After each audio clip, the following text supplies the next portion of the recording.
plena luz do dia, no meio da calçada, as pessoas pulando por mim ali, que eu falei, caramba, né?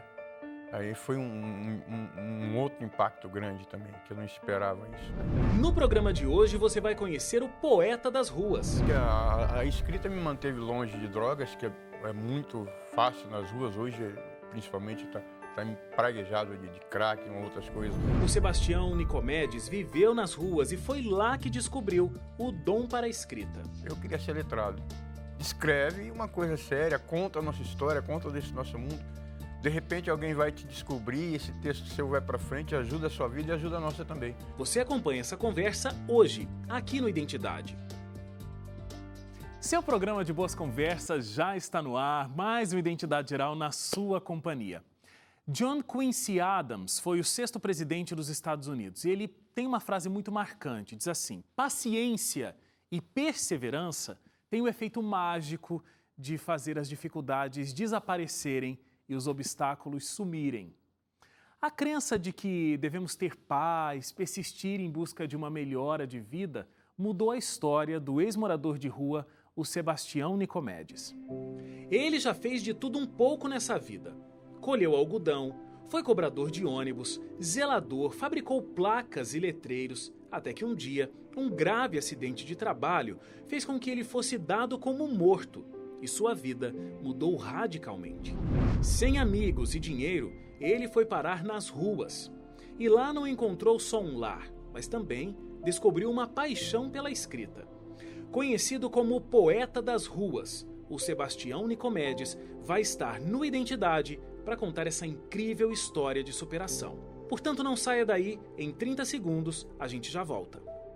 De volta à Identidade, se você está chegando agora, seja muito bem-vindo. Já aproveita e entra lá no site biblia.com.br. Você acessa o curso bíblico Ouvindo a Voz de Deus. Você pode fazer isso gratuitamente, pelo seu celular inclusive, ou seu computador. São 27 estudos sobre a Palavra de Deus. O curso Ouvindo a Voz de Deus esclarece dúvidas sobre a morte, por exemplo, sobre a volta de Jesus e muito mais. Entra lá no nosso site biblia.com.br, procure pelo curso Ouvindo a Voz de Deus.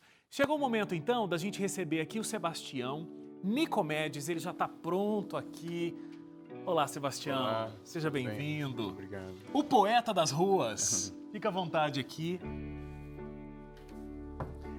Você ficou conhecido, né, por esse apelido Poeta das Ruas, mas me diz, por tudo inclusive que você viveu no período que você morou nas ruas, você gosta desse título?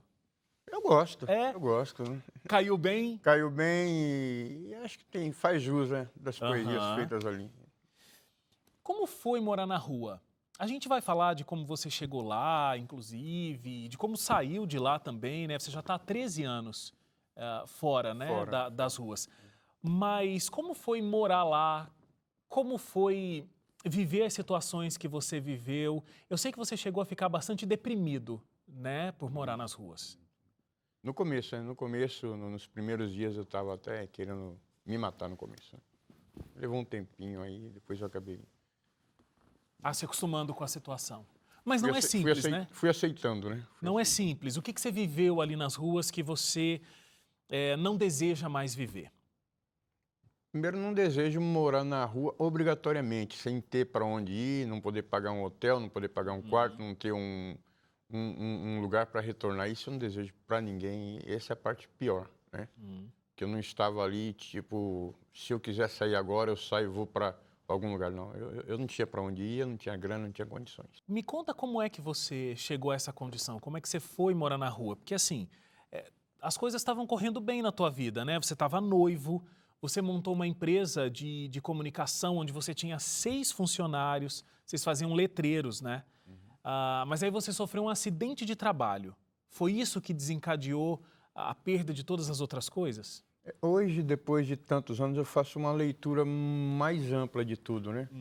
Eu acho que já veio desde a infância esse despreparo, essa não preparação para um futuro, né? De ter uma reserva para o amanhã mesmo, né? Eu abri a empresa com a raça, a cara e a coragem com que eu pude, mas não tinha um capital, não tinha nada preparado para uma situação como essa, que eu acabei sofrendo um acidente que me impossibilitou de seguir trabalhando. Eu não tinha uma reserva, não tinha uma estrutura, não tinha INSS, não tinha nada. E o que foi esse acidente de trabalho? Porque foi uma coisa séria, você foi dado como morto, né? Estávamos instalando uma placa numa loja lá na Rua Oriente, no Brás, e eu acabei caindo do andaime, né? Estava mais ou menos à altura de um poste. Altura de um poste. E essa queda eu tive um toldo, a coisa de 2,5 metros, 3 do chão, foi o que me salvou a vida, foi aquilo ali, que aliviou. Ao rasgar esse toldo, atravessar, o impacto que o chão faria em mim foi menor. Uhum. Aí eu caí o toldo, né? E foi uma sequência de salvamentos ali que foi impressionante, que eu caí rasgando a lona, mas o toldo caiu na sequência. Então tudo que despencou depois do andaime lá, a furadeira que eu tava, a marreta, tava, despencou e rebateu no toldo. Não caiu em cima de mim, né? E aí ficou um instantinho de silêncio. O pessoal pensou que eu tinha morrido. Acabaram me colocando, depois eu saí andando, fiquei na esquina da Oriente, ali eu fui socorrido na esquina da Oriente, que até ficou confuso, porque achavam que eu tinha sido atropelado por uma moto, por um carro, algo parecido, mas era a queda do andaime. E os meus amigos, a loja, meio que me deixaram sozinho ali. Aí eu fui internado, e na minha alta, que eu estava com uma alta óbito, né? E que nem eu sabia que eu estava com uma alta óbito, foi um negócio impressionante. E dado como morto, porque foi a informação que os meus amigos voltaram para as pessoas que souberam ali daquela situação que tinha caído do andaime, que o resgate me levou, mas eles já tinham espalhado a notícia que eu tinha sido morto. Tanto quando eu voltei aí 10 dias depois para onde eu tinha alugado o salão, o proprietário já tinha alugado para outro e tomou um susto terrível quando me viu assim. Foi bem, bem complicada a situação. Porque para ele eu havia morrido mesmo, e havia mandado celebrar a missa, foi uma coisa bem... Uau! Foi chocante para mim. Mas como que você sai dessa condição de sair do hospital, dado como morto, mas tentando retomar a sua vida, e aí você acaba indo morar nas ruas? Então, eu já saí do hospital, né? Falei, o resto do salão para mim. Porque não dava para pensar em aluguel mais nada naquele momento, não lembrei mais nada. E no salão descubro que não tinha mais não era mais eu não era mais inquilino, não tinha mais o que fazer. E aí eu falei, caramba, para onde que eu vou nesse momento? E aí foi automático essa caminhada, sair caminhando na calçada sem rumo. E pelo instinto para matar a fome, eu desci aquela Celso Garcia que estava lá no alto e fui parar no mercado municipal. Foi a primeira reação, comer, tomar água, ver o que acontece depois. Eu ainda mantinha um gesso na perna esquerda, o braço esquerdo engessado também. E foi dessa maneira que eu cheguei, ainda sem compreender tudo que estava acontecendo. Uhum. As conversas que eu tinha na enfermeira do hospital dando conta, eu achando que estava morto, ela me conversando de que não, eu ainda não estava convencido ali, diante do que eu estava vivendo. Você fala que não foi preparado, né? Você falou financeiramente para uma situação que viria depois, desde a infância, mas você teve uma infância muito difícil também, né? O seu pai morreu muito cedo, quando você ainda era uma criança. 11 meses depois da morte do seu pai, a sua mãe veio a falecer. Eu imagino que essas perdas e você acabando, que ficou muito sozinho na vida, isso também influenciou bastante para esse despreparo para a vida, né? Eu tive uma estrutura familiar após a morte dos meus pais, mas eu me sentia já assim, sozinho no mundo. Eu não tinha absorvido essa questão da morte dos meus pais. Isso não ficou muito tranquilo para mim. Depois, meu irmão, que nós crescemos juntos, fomos separados. Cada irmã foi criar um de nós. A outra irmã, que era um pouquinho diferente da gente, foi morar com outra. Então, desmontou tudo. E eu trouxe essas perdas para o decorrer da minha vida também, né? Sim. Você vê que nesse acidente a minha noiva também desapareceu. E de lá para cá, em todos os meus relacionamentos, está sempre complicado nesse sentido, né? Até eu tô há 2 anos atrás, eu estava com uma pessoa, hoje eu estou separado também. Então ficou uma sequência de perdas assim, virou uma coisa bem estranha a forma como a minha vida é gerida, né? Uma montanha-russa. Hoje eu estou lá em cima, amanhã não sei o que acontece. A única diferença hoje é que eu não caio mais na rua para morar na rua, né? Hoje eu recorro à família, parentes, amigos, trabalho, eu consigo me manter. É uma outra situação. Você contou que foi uma caminhada natural, né? Você foi andando e de repente você estava na rua e a rua era o que você tinha. Eu já vi você dizendo que é difícil alguém admitir que é um morador de rua, né? E com você não foi diferente. Quando é que você se deu conta de, bom, eu tô aqui, eu moro aqui? Olha, para você ver, a primeira noite eu batalhei para não dormir. A segunda noite, mesma coisa. Dessa segunda para a terceira noite, foi meio que um apagão mesmo, um desmaio, que me levou a dormir, que eu acordei, não sei se foi no outro dia ou depois, já em plena luz do dia, no meio da calçada, as pessoas pulando por mim ali, que eu falei, caramba, né? Aí foi um outro impacto grande também, que eu não esperava isso, né? É interessante porque lutar para dormir era uma defesa, né? Porque se você não dormiu na rua, você ainda não é um morador de rua, né? Na sua cabeça. Eu estou na rua, assim como todas as pessoas estão aqui também. Mas à medida que você dormiu, acordou, é sinal de que aquela era a sua casa, né? Virou uma condição, né? Acordei de novo, tô com sede de novo, tô com fome, de novo vou revirar o lixo para comer, até começar a entender pelas outras pessoas que eu vi na mesma situação igual, olha, aqui tal hora, tal noite, alguém distribui comida. Aí as informações foram chegando assim aos poucos, eu fui fazendo parte desse universo. A gente vai fazer uma paradinha, Sebastião, para o intervalo. Na volta a gente vai entender como a leitura, a poesia sempre fizeram parte da vida do Sebastião. Tanto que quando ele chegou, né, eu disse que ele é conhecido como o poeta das ruas, como tudo isso fez muita diferença, inclusive o salvou. A gente vai para o intervalo e volta já.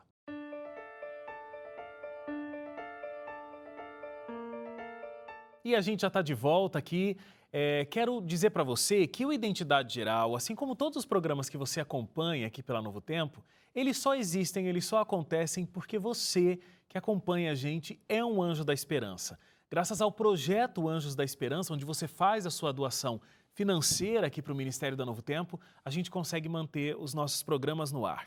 Então, se você gosta do que você assiste, você ainda não é um Anjo da Esperança, colabore com a gente. Você pode ligar para a gente, 0 Operadora 12 21 27 30 30, e aí você pode se tornar um Anjo da Esperança. Você pode mandar um WhatsApp para a gente também, é 12 9 8176 6630. Esse é o telefone. Você diz lá a mensagem, quero me tornar um Anjo da Esperança, e a nossa equipe vai entrar em contato com você. Muito obrigado a você que já é um Anjo da Esperança e nos proporciona conversar com tantas pessoas sobre esperança. Mas hoje eu estou aqui com o Sebastião Nicomedes, o poeta das ruas. Me conta, Sebastião, poesia, literatura, sempre foi uma coisa que você gostou? Eu gostava, mas eu lia muito no período de escola, né? Comecei com aquela série que tinha lá do Vagalume. A série Vagalume, todos nós fomos introduzidos aí à leitura através dessa série, né? Eu adorava. Aí depois peguei essa mania, pulei para um Machado de Assis e fui pulando. E nesse tempo de rua eu acabei, naquela região no mercado ali, tem muito descarte nos fins dos dias de produtos da 25, e aí sempre muita folha, caneta. Aí eu falei, naturalmente acabei começando a escrever. E fui gostando, tomando gosto, fui fazendo. Então, aí um outro morador de rua, ele sugeriu para você que você começasse a escrever sobre as realidades, né, de quem vive nas ruas, para que algo pudesse acontecer, de repente alguém ter acesso a esse texto e algo pudesse mudar na vida deles. Foi assim que a sua obra começou a ficar com mais forma? É igual quem escreve no computador e apaga, né? Eu tinha mania de escrever, lia e depois, um tempinho, eu rasgava e ia fazer... Jogava fora. Jogava fora. E teve um carroceiro lá, um catador, que me observava muito, e aí ele trocou uma ideia comigo, né? Mandou um papo reto ali, mas você tá fazendo um papel de bobo aí, você escreve, você é letrado. Pô, eu queria ser letrado. Escreve uma coisa séria, conta a nossa história, conta desse nosso mundo. De repente alguém vai te descobrir, esse texto seu vai para frente, ajuda a sua vida e ajuda a nossa também. E eu tomei assim, falei, caramba, o cara me deu uma ideia, foi uma luz mesmo. Eu conversei com ele sobre o mundo dos catadores, falei, pô, eu vou por essa linha também, porque eu já estava começando a catar lequinha, comecei a acompanhar eles. Falei, eu vou escrever sobre os carroceiros, já meio nessa homenagem a quem me indicou. Aí escrevi o Diário de um Carroceiro. Você acha que naquele momento, você vivendo na rua, tentando, né, conseguir o que comer, a escrita foi uma coisa que foi uma terapia? Ela foi boa para você se conservar são ali, não ficar, sabe, tão profundamente naquela realidade das ruas, mas poder fazer aquela viagem que a literatura permite, né? Foi muito louco. Você vê que a escrita me manteve longe de drogas, que é muito fácil nas ruas. Hoje, principalmente, está praguejado de crack e outras coisas.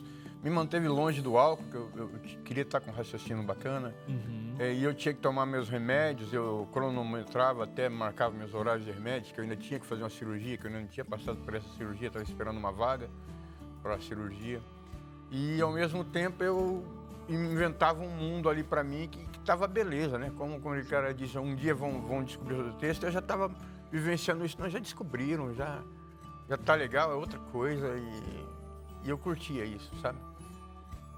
E acho que isso me evitou de ficar louco também. Claro, com certeza. Muito bacana isso. E você não estudou muito, mas dentro da realidade de quem estava ali na rua, você era um alto intelectual com a 8ª série, né? Porque muita gente ali não sabe nem ler nem escrever. Mas mesmo tendo estudado só até a 8ª série, isso não te impediu de desenvolver a sua arte da escrita. Veio um cara que conversou comigo, ele me chamava de letrado porque ele realmente não lia absolutamente nada. Sei. Teve um que me procurou para escrever uma carta para a mãe dele, né? Eu falei, pô, o que é isso? Bacana. Aí eu fui, pô, eu tenho alguma coisa. Até depois, agora, eu acabei fazendo ensino médio. Mas eu não tinha percebido o grau que eu tinha de escolaridade ali, como foi importante para mim. Foi muito bom, né? Eu não sei se seria como eu tivesse até a 4ª série. Eu acho que também, mas o fato de eu escrever e ler fez uma diferença tremenda ali. Fundamental. Fundamental, foi. Como é que você consegue deixar as ruas? Como é que você conseguiu se sustentar e conseguir sair dessa condição de morador de rua? Olha, eu fui para um abrigo, né? Eu passei por vários albergues aí durante 4 anos. Mas eu fui para um abrigo onde, Arsenal da Esperança no Brás, na ocasião, eu passei pela cirurgia já, estando lá dentro, eu entrei para passar pela cirurgia. Foi um outro médico. Eu tive muitos anjos no caminho, né? Um médico que me atendeu, que se dispôs a me operar, ele me deu um susto ali. Você vai para um abrigo, para um albergue, você vai perder teu braço, eu não vou te operar antes disso. Aí eu corri para um albergue, e aí eu fui tendo esses cuidados. E lá teve um festival Caça-Talentos, eu já tinha uma outra peça escrita, e conversei com a assistente social, ela falou, pô, que bacana, são quantos personagens? Precisava de 12. Então, de repente, eu criei um grupo lá com 12 atores em situação de rua também, acolhidos, e foi uma sucessão de coisas bacanas. Um outro grupo que ensaiava lá profissionalmente, fazia uns TCCs deles lá, descobriram o meu texto, levou para o circuito profissional. De repente, uma outra editora me procura para um livro alternativo. Falei, pô, tá acontecendo muita coisa bacana. Aí, depois disso, eu saí com um auxílio moradia por 2 anos e meio. Aí já comecei a procurar minha família, meus irmãos, minhas irmãs, fui revendo todo mundo.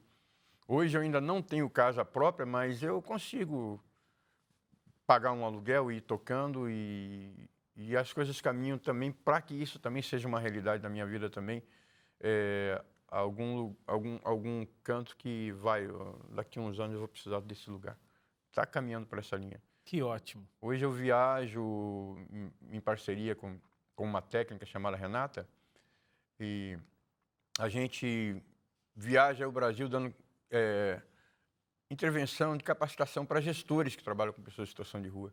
Então ela, com a experiência técnica dela, que tem muita credibilidade para falar com essas pessoas, que aí o nível de escolaridade conta muito, não teria acesso a essas pessoas assim, com o conteúdo que ela tem, ou não me veria no conteúdo técnico que ela tem, aí acaba somando, porque eu levo o lado do cidadão que é atendido por essas pessoas, né? Da identificação, né? Porque você viveu como eles. E nesse processo de entrar em contato com essas pessoas e já ter vivido também na situação, você participa de vários projetos com moradores de rua, com catadores, né, carroceiros. O que falta para essas pessoas? O que precisa ainda ser feito para que essas pessoas consigam deixar de serem moradores de rua e realmente interagirem na sociedade de um modo um pouco mais confortável? Falta velocidade nesse encontro da pessoa na rua e da oportunidade de chegar para ela muito rápido. À medida que o tempo passa e ela demora mais tempo na rua, as chances dela diminuem de absorver essa reinserção.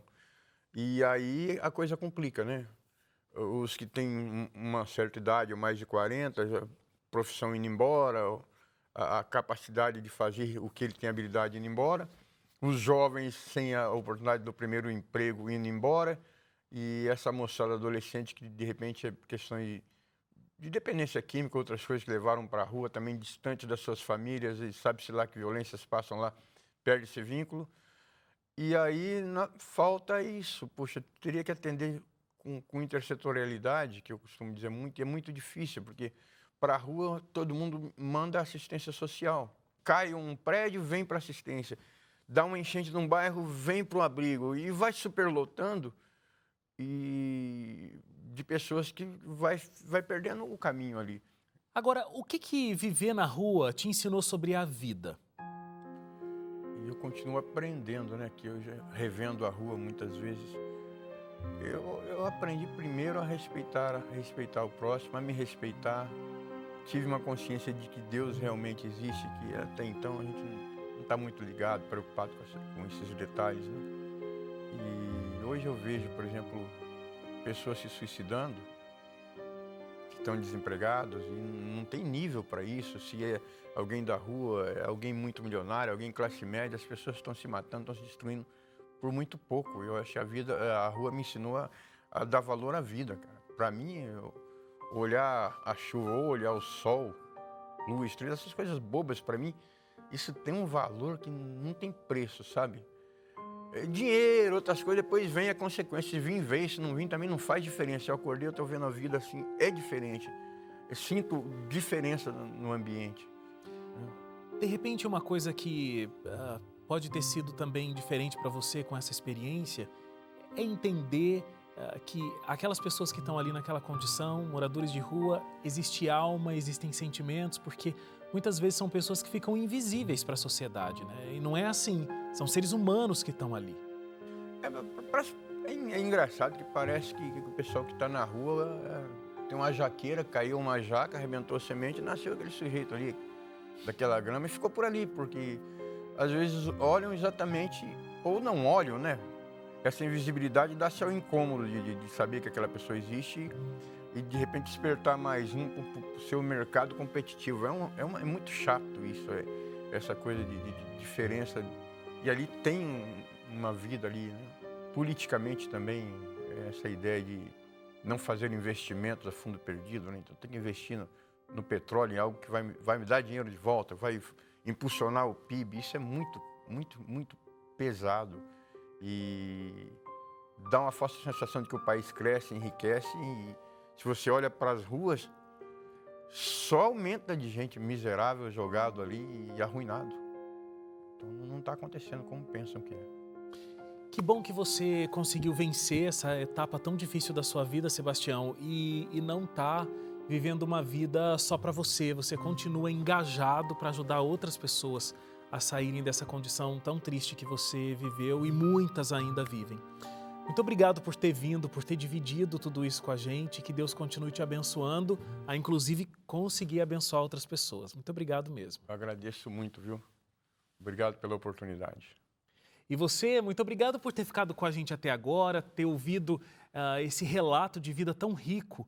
E a gente volta amanhã, às 11h30 da noite, com mais uma história para você. Até lá, tchau, tchau.